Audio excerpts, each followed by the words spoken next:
Good afternoon. I'd like to welcome you in Media Center, Ukraine. I'm Olha. So, Volodymyr Ananiev, a Ukrainian political prisoner from Crimea, and illicit actions of the aggressor country towards him. On the 5th of February 2024, FSB claimed that the collaborants, and the head of the so-called Crimean authorities, Aksyonov, a Ukrainian human rights activist, 75-year-old Volodymyr Ananiev, and two other Ukrainian citizens were arrested in Crimea. So we have Olga Skrypnyk here today from the Crimean human rights group, Anna Sviatnenko, wife of Volodymyr Ananiev, and Andriy Shchekun, representative of the Regional Council of Ukrainians of Crimea. So, Olha, let's talk about the facts. What we know about this yet another political prisoner of Kremlin, Mr. Volodymyr.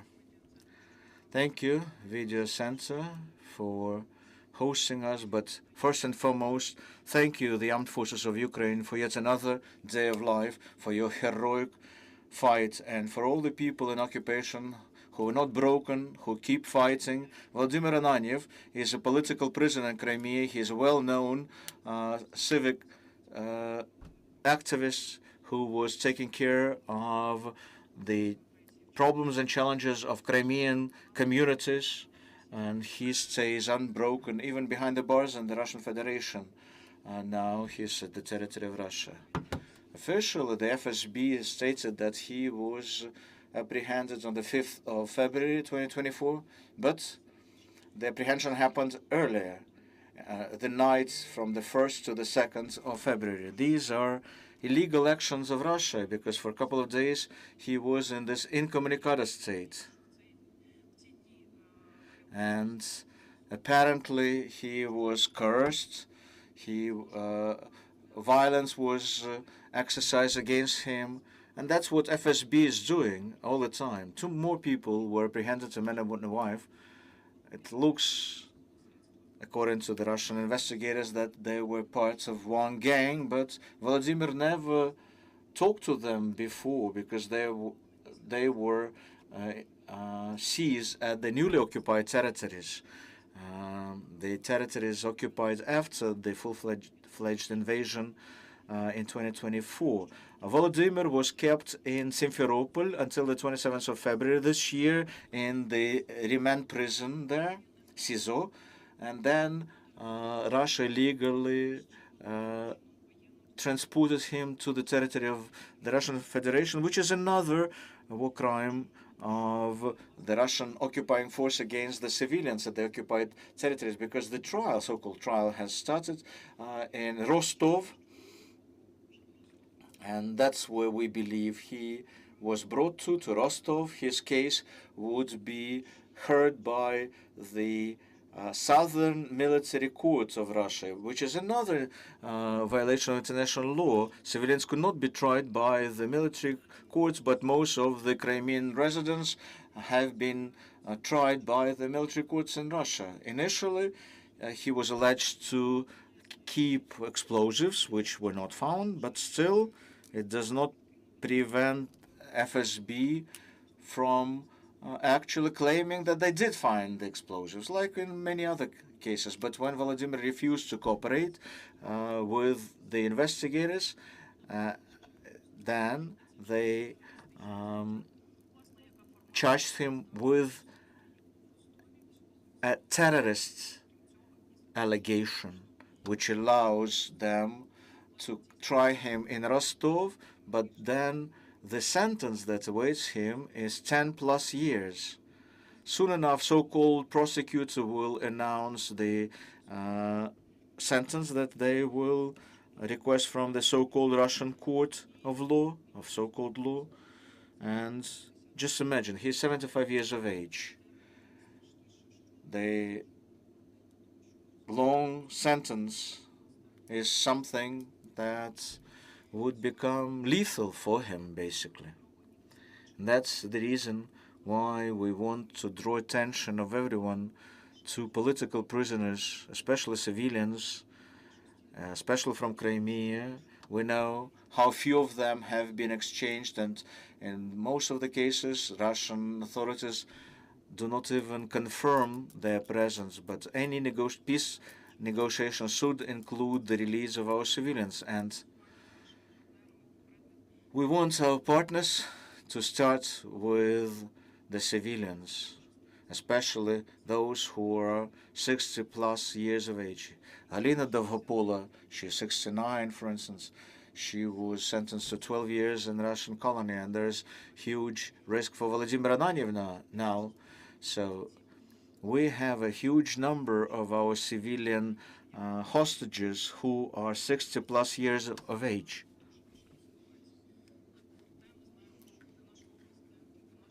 Despite of the difficult geopolitical situation, we hope, and they confirmed it on numerous occasions before, that our president and our authorities will treat the release of our civilians as their top priority.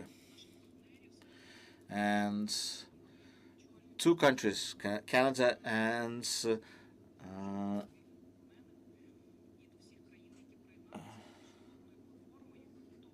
Norway, they chair the task force that was established last year at the office of the ombudsman. So please don't forget political prisoners and civilians behind the bars, including Volodymyr Ananiev. This case against Volodymyr Ananiev is quite typical for FSB in Crimea. Our NGO knows about at least 83 Ukrainian citizens who are behind bars, whom are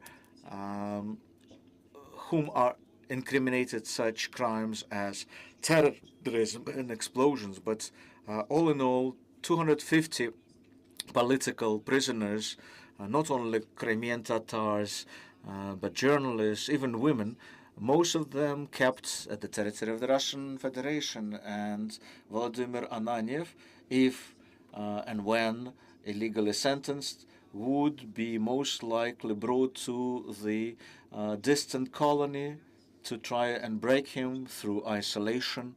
That's why it's important to draw attention to Volodymyr now, to have a chance for bringing him back to Ukraine. Thank you. Thank you, Olha. So, Miss Anna, I would like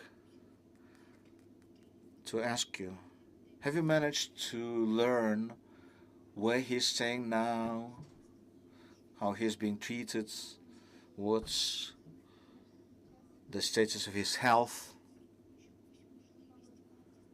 Does the enemy allow you to communicate with him?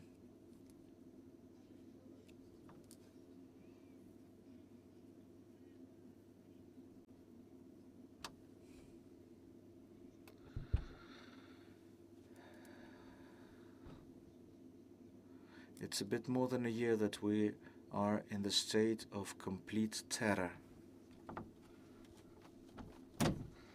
The aggressor country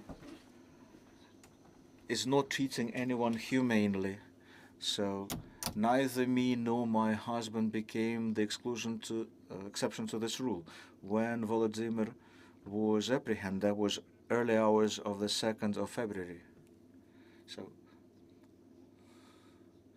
we would have daily video conference calls with him, and he would tell me where he was, because every day he would have some news from our friends, and we would talk daily. And the next day after he was apprehended, I tried to get in touch with him, but he was already incommunicado. And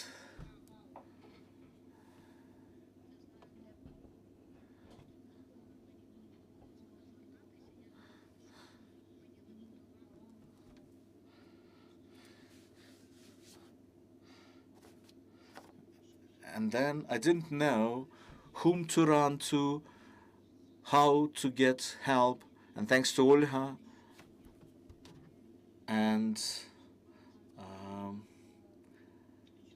Andriy, they actually found the information in the Crimean local newspaper Astra, where it was said that Volodymyr was apprehended, and it had an attached video where KGB agents, looking well-fed, in good uniform, body armor, helmets, machine guns in hands, and a dozen of them bravely put a 75-year-old guy face down on the floor.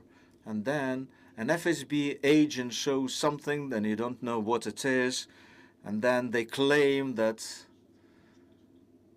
it was some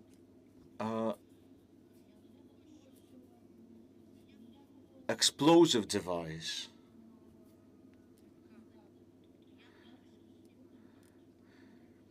But nobody called me, no information was shared, and just by sheer luck, I learned about his apprehension.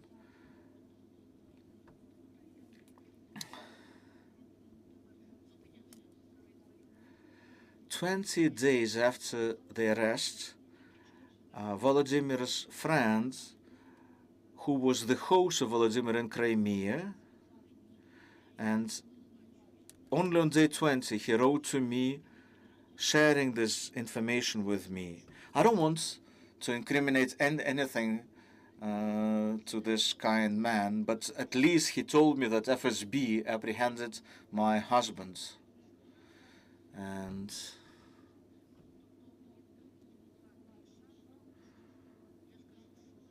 I asked that person, can you please find more about where he's held, what he's been incriminated with, but silence in response. And I cannot blame him.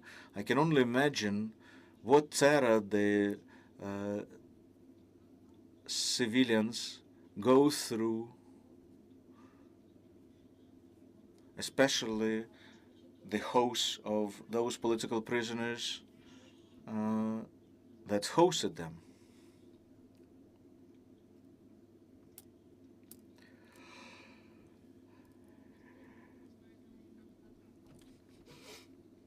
Then Olga and Andriy, my great friends, helped me to find an attorney, a lawyer.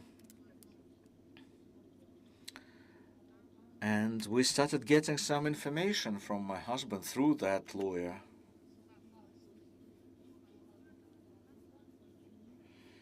So Volodymyr will send letters to his attorney, and the attorney will then forward them to me. On his health state, well, he's 75, far from great shape. He has difficulties in moving his legs. He is using a cane to walk, so it's absurd that he would be limping towards some terrorist acts. Also, he has poor sight. He had operations, surgeries on both of his eyes, and glaucoma is being developing on one of his eyes. He can hardly see. So, in light of that, all the claims that he was preparing some terrorist act is just nonsense. But again, what could you expect from Moscow anyway?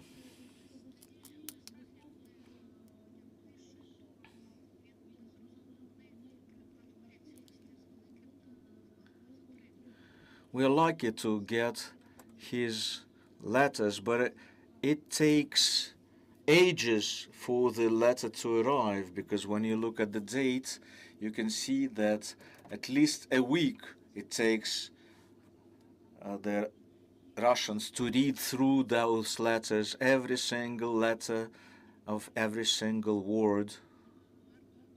So obviously he cannot write to me about everything that's going on, and I cannot have a candid discussion with the lawyer because everything has been recorded and filmed, and I don't want to ask types of questions that will endanger other people. But between the lines, you can feel, like Volodya writes, requests of what he wants to see in the parcel. And I can see these are basic foodstuff. No vitamins, of course.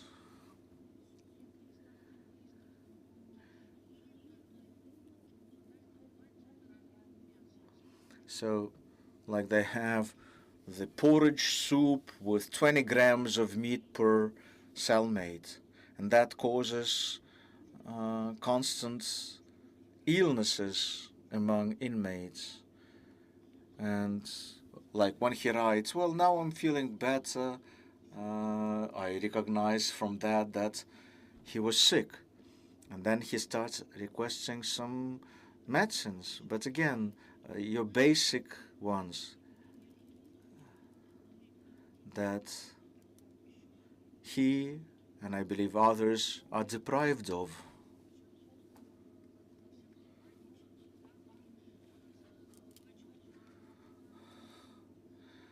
Initially, they kept him in the cell along with two drug addicts.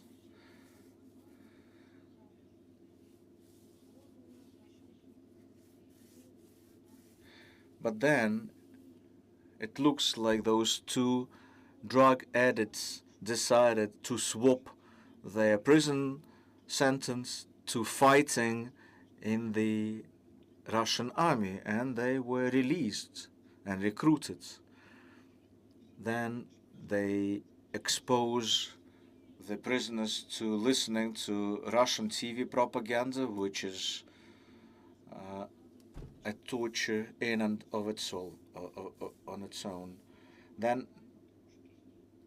they moved him to another cell which was overcrowded. There were 4 other cellmates there already, but at least it didn't have a TV that was constantly blaring those lies. So Volodymyr was transported to Russia. What do you know about this? Have you heard about this from him? No. It was the attorney who said the case is over. And 1 year they kept him in this remand pre-trial investigation prison, SIZO. And March the 3rd was supposed to hold a trial in the city of Rostov. Again, something that I heard from the attorney. But the attorney then claimed that, well, most likely it's not gonna happen on the 3rd.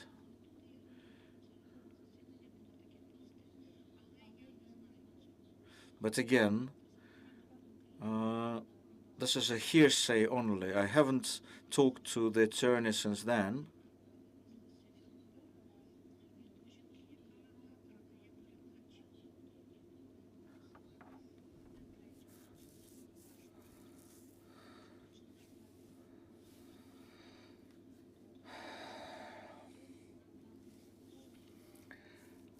I asked a friend of mine to pass a parcel to Volodymyr in Crimea, but this lady wrote back to me yesterday that no parcel was accepted because she was told that he was transported out of Crimea on late February. But his whereabouts are unknown. Mr. Andrew, I know that you know Volodymyr personally, so do you think that this is a payback for his pro-Ukrainian position? And what exactly the enemy tries to incriminate him with? Well, before the occupation, Volodymyr was the head of one of the human rights non-governmental organizations. So as an activist, Volodymyr helped a lot to ordinary people, farmers, in 90s and early 2000s. And he traveled all across Crimea and people would know him there. He can find place to stay overnight any place because everybody knew him and respected him because the role he played, well, there was no similar NGO or a person like that so proactive. So that's the important background. So he had lots of colleagues and friends staying under the Russian occupation, and once a year Volodymyr will visit those colleagues and his relatives before the full-fledged invasion in 2022. Of course, the authorities were monitoring his visits.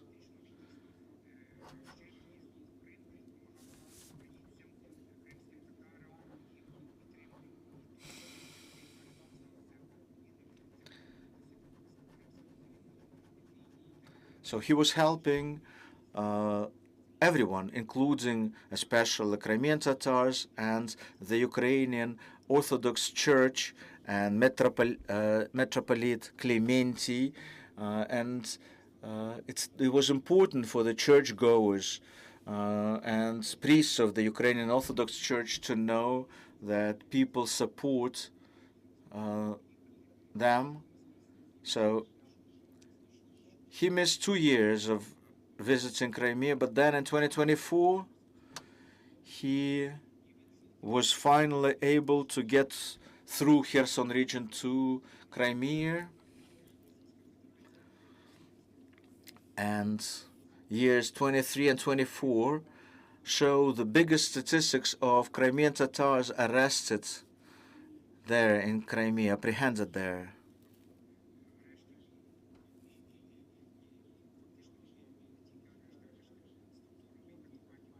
And when we say arrests, that equals tortures and intimidation behind bars.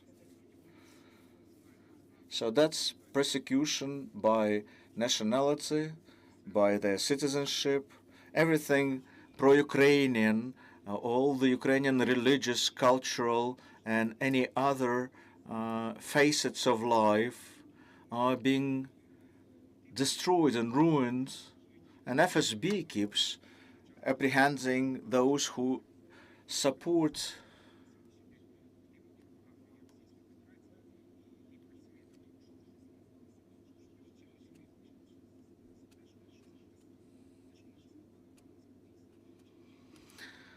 there is Smersh channel that likes to show the filmed words of excuses from the Ukrainians, those that were broken in captivity. So they kept Volodymyr for 1 year in the pretrial detention facility. Why whole year? Because there was no evidence to indict him, to charge him with anything but this unsubstantiated claim that he was preparing some terrorist act. And now they want this case to be tried in Rostov-na-Donu and continue torturing and intimidating the Ukrainian who won't bow to them.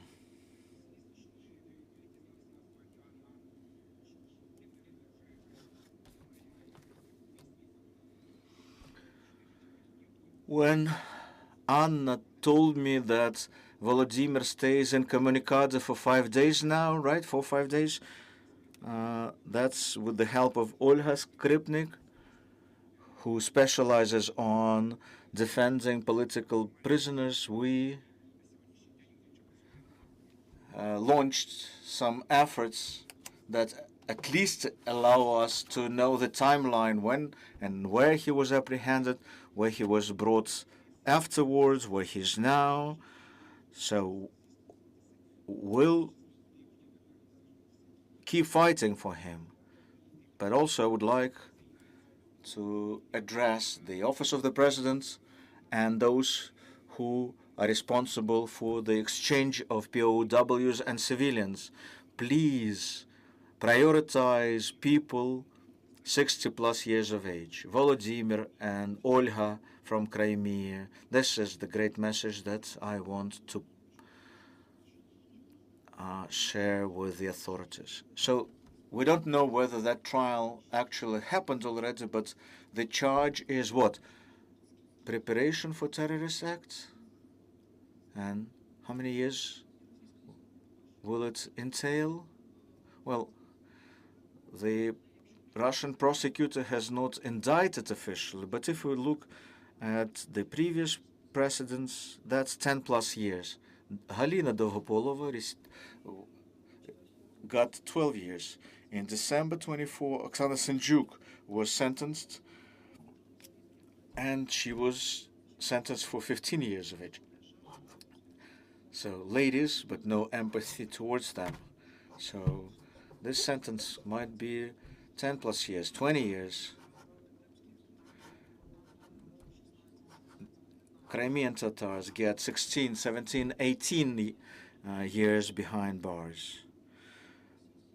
But actually, Russian prisons are even worse in terms of the treatment and accommodations than CISOs or remand prisons in Crimea, in Simferopol.